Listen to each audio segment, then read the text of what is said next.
Haya ndiyo majina ya mashujaa aliyokuwa nayo Daudi. Tulia hapo.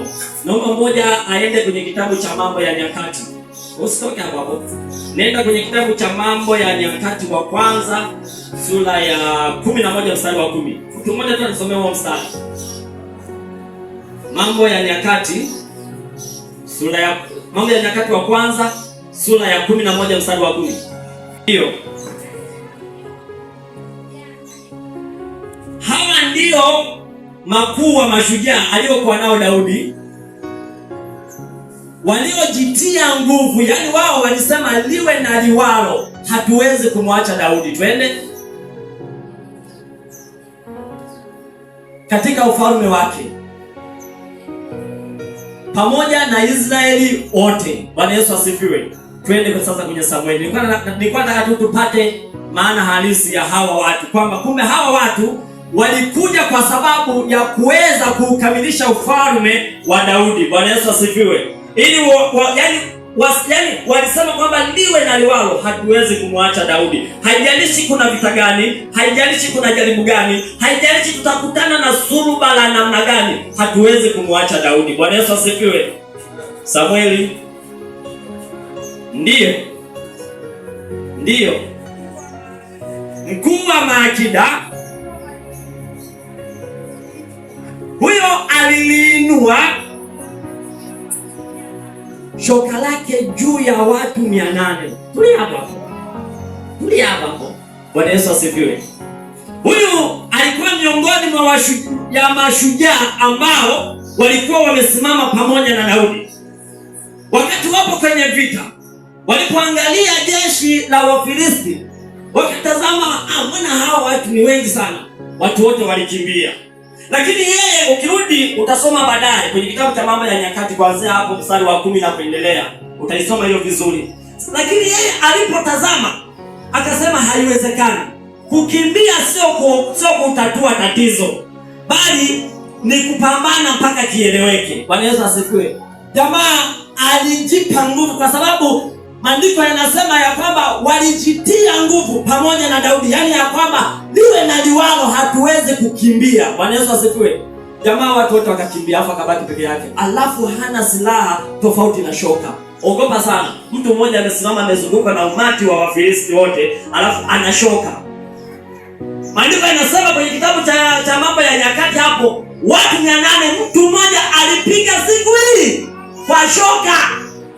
Alafu ya mtu alikuwa hahesabiki kwenye makamanda wa jeshi la Daudi. Bwana Yesu asifiwe. Majeshi yote akakimbia, akabaki peke yake na kashoka kake. Sasa hatuelewi wale makamanda walikuwa na silaha gani, walikuwa na binduki hatuelewi, walikuwa na risasi hatuelewi, ila yeye maandiko yanasema ya kwamba alikuwa na shoka, akaua watu 800 kwa siku moja. Wewe ni mtu maalumu. Hiyo silaha ulionayo inaweza ikaua watu wote. Bwana Yesu asifiwe. Katika ulimwengu wa roho ambao wanaharibu maisha yako. Bwana pesipo. Hiyo silaha ulionayo moja, hiyo inaweza ikaangamiza watu ambao wanaharibu maisha yako. Sio kwamba kuwaua, bali kuwaua katika ulimwengu wa roho, wasifuatilie maisha yako. Bwana Yesu asifiwe. Ni kuwaharibu kabisa, waogope maisha yako, kwa sababu wewe ni mtu maalum. Tuendelee. Mstari wa 9. Na badala yake shujaa tena mwingine huyu. Msikilize huyu shujaa, na yeye alikuwa na maajabu yake sana. Twende.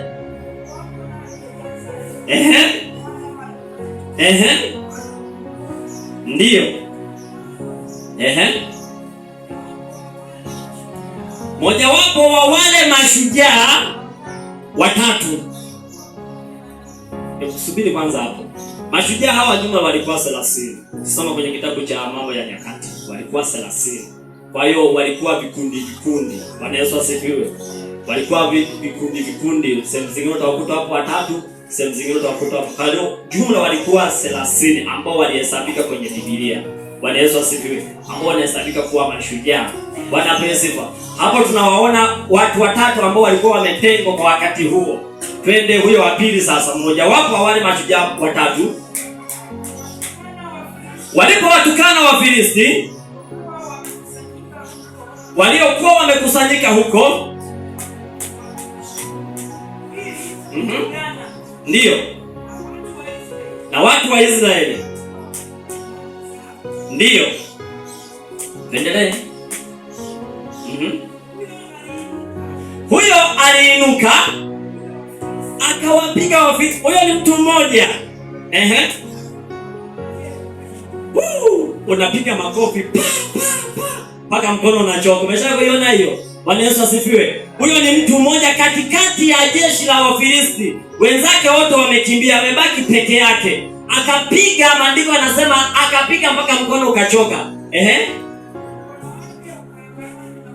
Na mkono wake ukaambatana na upanga. Bwana Yesu asifiwe.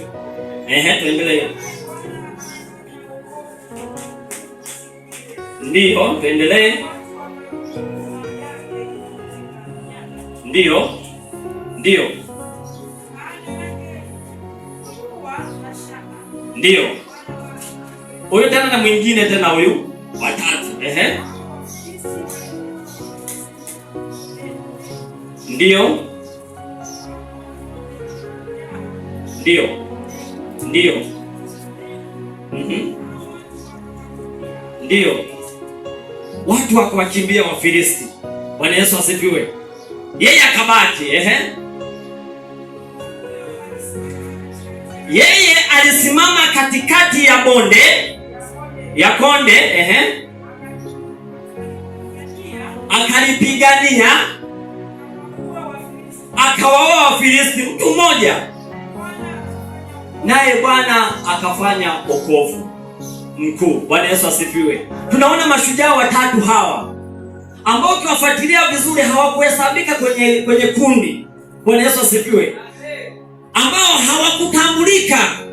Walikuja kutambulika baada ya kufanya ushujaa wao mbele ya maadui. Bwana Yesu asifiwe. Hawa mashujaa wanahesabika kuwa ni mashujaa ambao walikuwa wameandaliwa kukamilisha ufalme wa Daudi. Bwana apewe sifa. Hawa mashujaa hawakuogopa vita yeyote. Hawa mashujaa walisema hata liwe na liwaro, bado tutakuwa na Daudi. Hivyo vyote bado tutasimama na Daudi. Hata wakati wakiwa kwenye vita, bado watu wengine walikimbia, lakini hawa walisimama kuhakikisha ya kwamba hatuwezi kukimbia, wala kukimbia tatizo sio kulimaliza tatizo, bali ni kubaki liwe na liwalo mpaka kieleweke. Bwana Yesu asifiwe. Kwa hawa walisimama mashujaa ambao hawa ni watu maalumu katika ufalme huo. Bwana Yesu asifiwe. Walihesabika kuwa watu maalumu kwa wakati huo. Bwana apewe sifa. Mpaka wanakufa wale watu waliacha historia ya umaalumu wao. Bwana Yesu asifiwe. Kumbe na wewe ni mtu maalumu sana kwenye familia. Kumbe na wewe ni mtu maalumu sana kwenye jamii. Kumbe na wewe ni mtu maalumu sana kwa wakati fulani ambao Mungu ameuandaa kwenye maisha. Bwana apewe sifa. Usijidharau. Wewe ni mtu maalumu. Matatizo yako yasikufanye wewe unyong'onyee. Bwana Yesu asifiwe. Shida zisikufanye wewe uonekane wewe ni mtu ambaye hauna thamani. Hapana. Wamekuweka kwenye sehemu ambapo Mungu anakuandalia umaalumu wako uonekane.